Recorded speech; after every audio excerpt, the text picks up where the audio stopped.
Obviamente, eu tenho honor de parte da cerimônia de graduação de EPI, para o que é Faculdade de Hospitalidade e Turismo.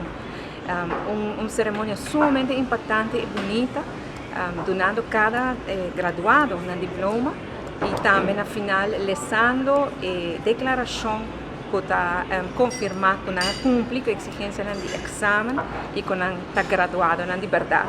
For the programs of the apprenticeship program, the Associate of Applied Science in Culinary Arts and the Associate of Science degree in Hotel and Restaurant Management makes known and attests that these students in the year 2024 have successfully fulfilled all graduation requirements in accordance with Article 32 of the National Ordinance Governing Secondary Education.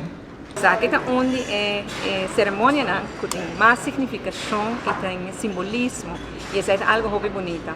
Para bem na tua graduado aqui, estou somente contente de ter que já acaba cada tem trabalho mostrando assim quanto nós somos profissional aqui. Mostrando a nossa cara de nosso turismo, e nosso turismo não é somente pilar econômico, mas é de coração inteiro nos países. Mas para bem e houve êxito na minha carreira.